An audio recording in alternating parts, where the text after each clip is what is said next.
Hi there, good morning. Welcome to Sunnyside Journals. I'm Catherine. I have a flip through of my journal that I created from my December dailies for this year. So, first and foremost, I am going to set my alarm. Hold on, because as ever, I expect I will talk too much. But, that's me. Thank you to everyone who followed along. My goodness, 25 days of listening to me. My hat's off to you. Thank you. I had so many lovely comments and compliments, and I love that so many of you took a moment and wrote down little memories that my pages sparked from your own Christmas pasts. It was wonderful. It was a great experience. It was extremely time consuming, so much so that I only got 3 Christmas journals done this season. So this really did. This was a labor of love, but you know what? I thoroughly enjoyed it, and I'm so glad I did it. I'm hoping that it will be cherished for many years, even after I'm long gone. So hopefully not for a while. I'd like to be able to sit down with my grandchildren and look through it whenever they're ready, and want to hear about it. And I know that's not for everyone. You know what? Some people are not interested in old family stories, and then there's some people that just can't get enough, like me. So, to start off, this was a Reader's Digest book that I recovered. I used Jan Brett's artwork from one of her Christmas stories. I have a big book, a treasury of her Christmas and winter stories. So I chose some of her beautiful illustrations. And I just loved this reindeer, and I like how I titled it Christmas Past, and I love that how he's looking back, sort of into the past. And there's Christmas fabric on the spine to cover it up. And then this is what's called a no-sew junk journal. So this twine here is actually the signature threads in a way, because you can slide your papers in, your folded papers, and you can put them in and take them out, and put them in and take them out. And then I put eyelets down here, and I really like how that worked, and I highly recommend it to anyone who's thinking about maybe doing December dailies next year. Think about making a no-sew junk journal. I learned about how to do this from Johanna Clough, or Clough. I'm not sure how to pronounce her last name, but Johanna. Everyone knows Johanna in the junk journal YouTube world. And also from Barbara at 49 Dragonflies. And Barbara, thank you to you, Barbara. She's the reason I decided to make this book. So I decided, you know what, I'm going to do her December Daily Challenge.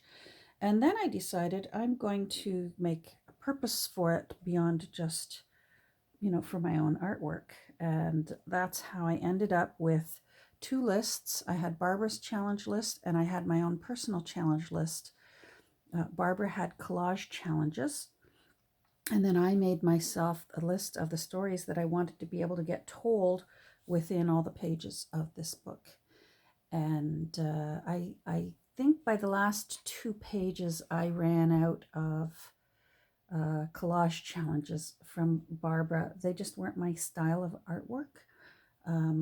But because of her challenge to do this for 24 days, I think that's why I was able to keep up and complete it. So, and I certainly got all my stories told. Okay, let's take a look inside. So inside, I have I used scrap paper on the inside cover, and then I collaged here for the opening page. And this paper is a piece of stationery that I found inside a book once for a hotel in London, England called Brown's Hotel. And I had been saving it for the right thing. And this obviously was the right thing because that was my maiden name. My last name was Brown. And so I thought, you know what, a hotel in London, England named Brown, that's got to, our house was practically a hotel growing up. People were coming and going all the time. So, and then I collaged this little bird looking in the window from Jan Brett. And in behind is a photo from a vintage Ideals magazine. And this is the actual address of Brown's Hotel. And I haven't taken a moment yet to go and see if it's still there. I guess I should. And then I just put a little entry for family members to read about what this book is all about. And then inside here, the second page is what I've called the cast of characters. Because just so that the readers can try and figure out who all these people are who I talk about on these pages. And so here it starts. Ebenezer Brown got mentioned, so I had to put Ebenezer Brown in because he was my grandfather's father. And I found it very interesting that his name was Ebenezer. And he and his wife Alice had 7 children. And my granddad, who was Ernie Brown, but because I referred to him as Granddad Brown, I just called him Granddad Brown and Gran Brown and Nana Hodgins. I figured that's how they were referred to throughout the book. And if the readers of my book want to know more, they'll be able to go over to my Ancestry family tree. I've got like 2,500 family members in my tree. And they can actually read more about their ancestors. They'll find photos and stories and all the siblings and what have you over there. So in this tiny little tree, I've actually listed them by what I called them: Granddad Brown, Gran Brown, Auntie Gladdy, Uncle Dutch. Well, Uncle Dutch, they wouldn't know because his name was not Dutch. That was his nickname. So if they're interested, they'll be able to go over and take a look and see who all these wonderful people were. Now, this little sticker down there, I got used to seeing it for the month. If you recall, it was actually right here on my card that I introduced each video with. And I thought, you know what? I'm going to put it right back into the book and I'm going to put it there where it belongs. I still have all the numbers. I thought about putting the numbers back in, but I did not work from 1 to 25 in this book. So the numbers wouldn't, they really would be out of order. So I didn't do it. And there they are. So, so with the cast of characters, my dad, my mom, and then they got married, and then there's my brothers and I down here. So, and that's all obviously my tree I've got back into about the 1200s. So it's just impossible to put a whole family tree on one page. But these are the cast of characters, and they were definitely characters. So this page here was simply an entry about whether we had a real tree or an artificial tree. So again, I used a lot of Jan Brett in this book, and this tree and that sort of Celtic knotwork up here was from a Jan Brett story. There's some newspaper clippings from a 1950s newspaper, and then I put a little word snippet up here that starts a long time ago. And then I basically just wrote about when we had real trees and when we started to have artificial trees, and just a little bit about it. On this page, I reminisced about the Christmas that we had a lot of company, and my dad decided to set up the ping pong table downstairs for the dining table. And I think it even went longer than that. I think he ended up adding a card table to one end of the ping pong table. But he set up his electric train set right on the table, and he used the train to send the salt and pepper and the gravy boat around the table throughout the dinner. And it was so much fun. So I used an advertisement for Lionel Trains that was out of a 1940s National Geographic, and then on the same page that this ad was, you could send away for Lionel Trains a little coupon. So I filled it out with the address of the house that we used to live in. And then because my family and my aunt's family always got together, I just put a little vintage Christmas gift tag there, because that certainly was a gift to both families to have the electric train right up on the Christmas dinner table. This entry here, you know what, and I can't remember. I'm not even going to be able to remember all of the ones from Barbara's list of how I fulfilled her requirements. So I may not even be able to comment on that, especially because I'm limited in my time, as ever, to 30 minutes. So this one was a collage that I used a beautiful page out of an old Ideals magazine, both of them. Two separate pages, because this is a photograph and these are drawings. And I just wanted a really peaceful page, very calm and peaceful, of just snow. This one is about how we always used to have a white Christmas, and now because of global warming, we seldom actually have a white Christmas anymore. But when I was a child, we always had a white Christmas. So I loved that picture because it's a little girl in a red coat wandering through the deep snow, and I have a word snippet there that says deep snow. And I explain on the back, and I used a little snippet there and put some lace on the tag, and that tucks in right there, and a little bit of lace along the edge. There's lots of laces along the edges, and there's no two that are the same. Every single time I've used any lace, it's been different. This page is it talks about when our family would have latkes for Hanukkah. Even though we were not Jewish, but we loved learning about other faiths and what they celebrate at that time of year. And of course, who wouldn't like latkes? They're delicious. So I did a copy of my old original recipe for latkes. I grunged it up to make it look old. I still have my original one, and it's back into my recipe book. But this is a copy of it. That's my writing there. With some advice to myself. And then I just made it look old. I put some cellophane tape, I glued some on, and a little Santa sticker. And this is a photo. This is actually my daughter Allison's latke dinner just this past year. So she cooked those up herself. So as a mother, she's carrying on this tradition with her children, which absolutely warms my heart. So fry pan and the oil, for Hanukkah, and this mother from the 50s. So this was all collaged from various magazines, and then the photo I printed to look old, and then that just tucks in there. On this page here, we enjoy plum pudding now. It's not something I enjoyed as a child.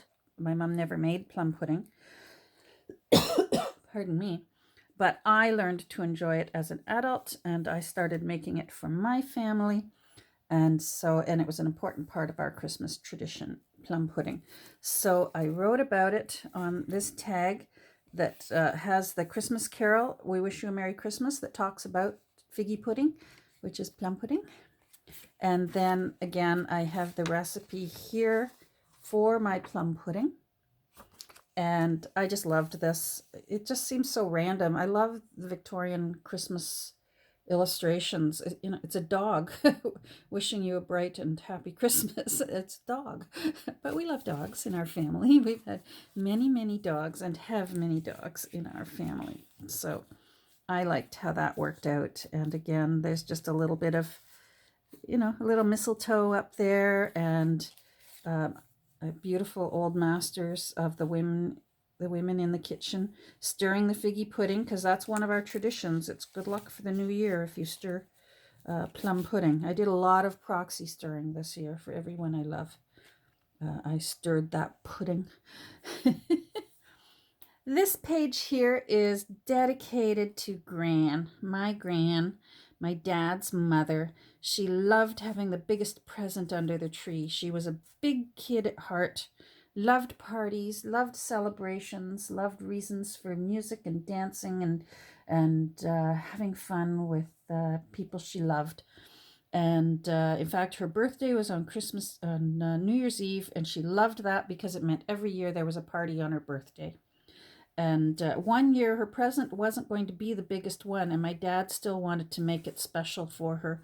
So it was a new Christmas garbage can. So he wrapped it to look like a rocket, and he hung it from the ceiling. Well, she loved it. So I wrote about Gran and her Christmas rocket.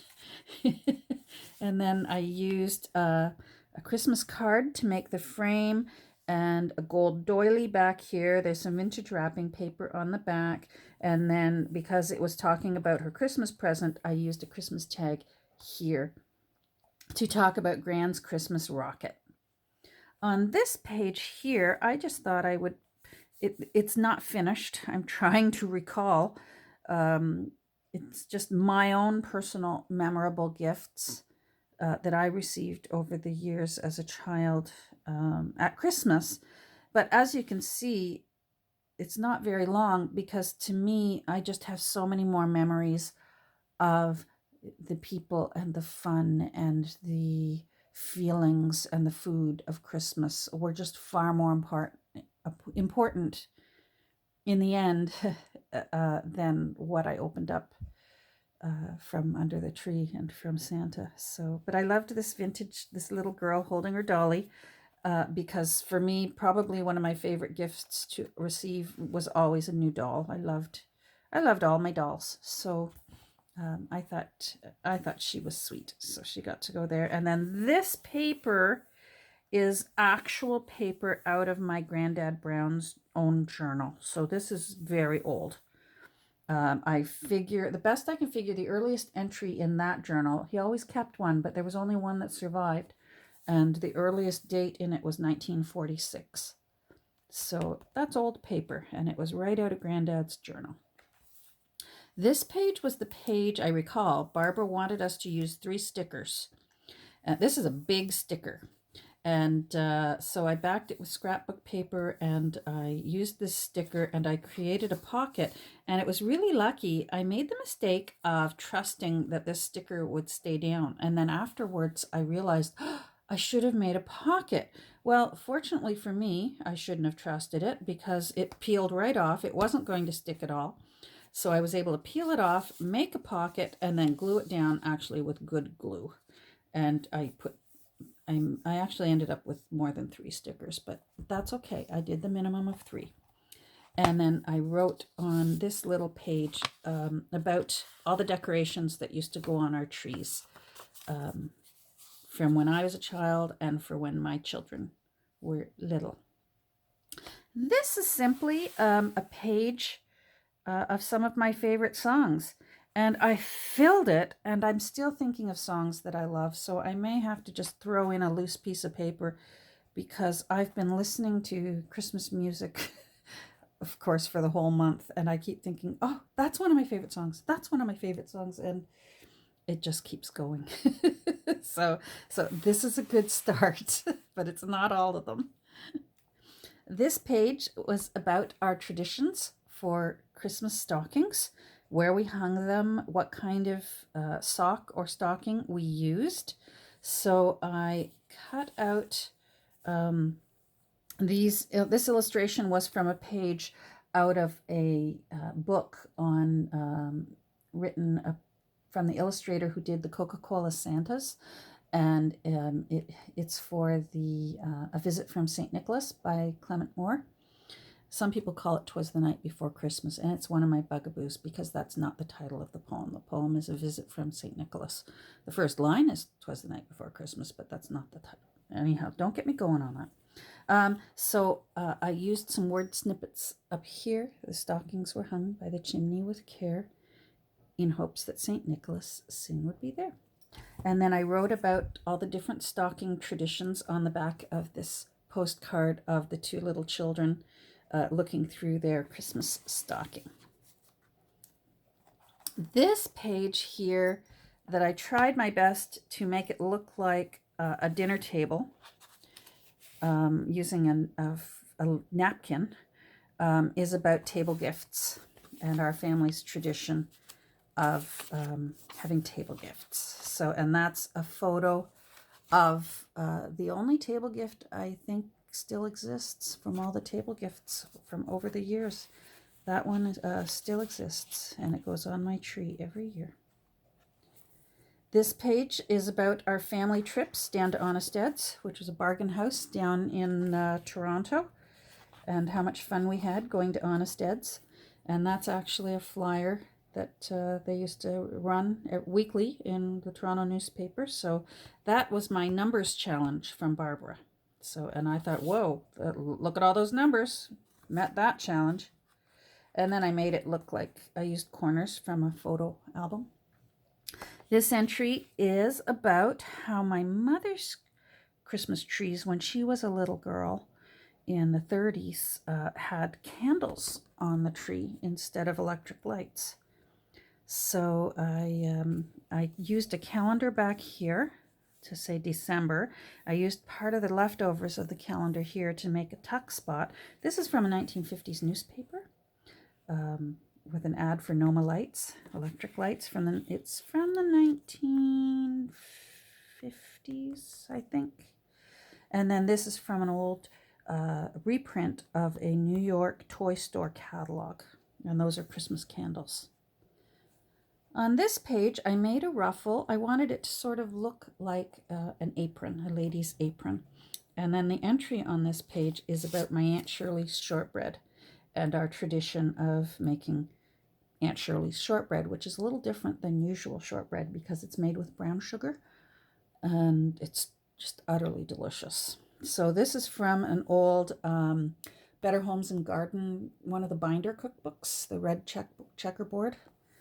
And then there's a photo, and that's Aunt Shirley right there. That's my mom in the middle, and she is the middle child.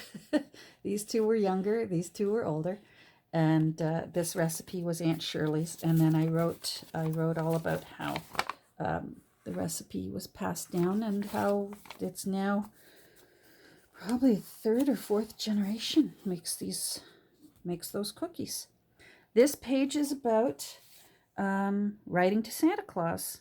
And I only know about my brothers and I writing to Santa Claus and my children writing to Santa Claus. But I wanted this to look like a little letter to Santa.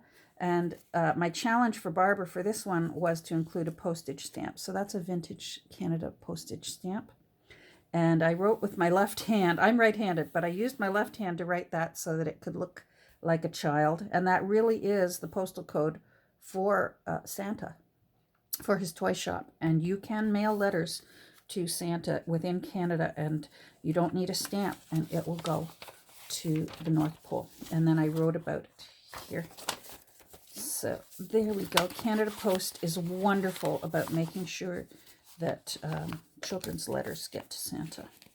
And this little tag was from some cookies that my husband and our niece, gave to us for Christmas, and they were delicious. And I loved this tag, so I included that.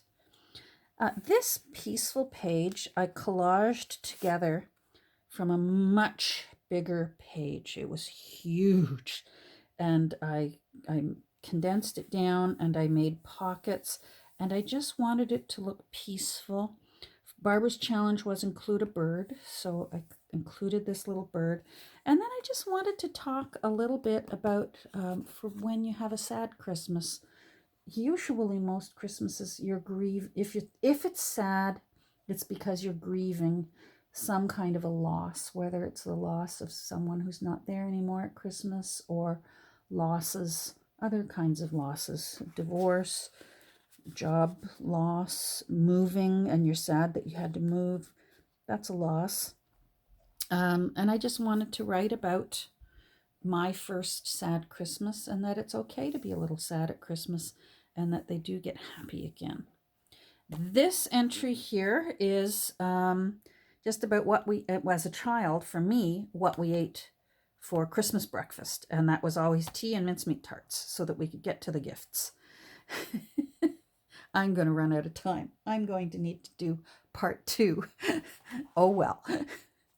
And I included a vintage end of a Red Rose tea box. Nancy, I think you gave me this. I think you sent this in some goodies. I'm pretty sure, correct me if I'm wrong, but I think that's from you.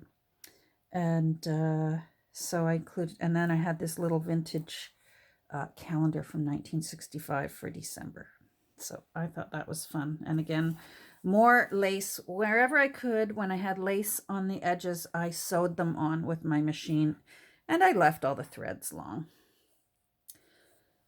This page is dedicated to the winter solstice. On our family, my children, and each year we enjoyed very much recognizing the importance of our ancestors who celebrated the winter solstice, and talking about how all of those traditions became incorporated into the way Christians now celebrate Christmas, and how it goes back actually originally to ancient peoples, and they're recognizing the longest night of the year and the return of the sun.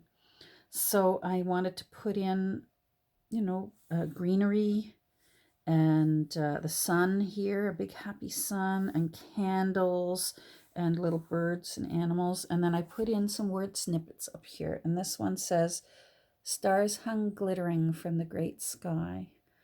And then down here I wrote, "The long winter evenings." I love how this page turned out. And it really changed from what it originally was going to be. And the first one was kind of, oh, hold on, I'm going to pause my timer. The first one was kind of blah. And to me, the winter solstice is such a celebration. The whole house gets decorated, and just the sparkling candles and the Yule log, the fires. The page needed to be much more celebratory, and I really think this feels very celebratory now, with this beautiful lace along here, and there's even some Edith Holden in here, which makes me happy. The holly is from Edith's book. It's one of my favorite pages. I love this page. Now I'm going to have to do a part 2 because I knew I'd talk too much, and I did. So hold on, and then check for part 2 that'll be following this one. So I'll see you in a second.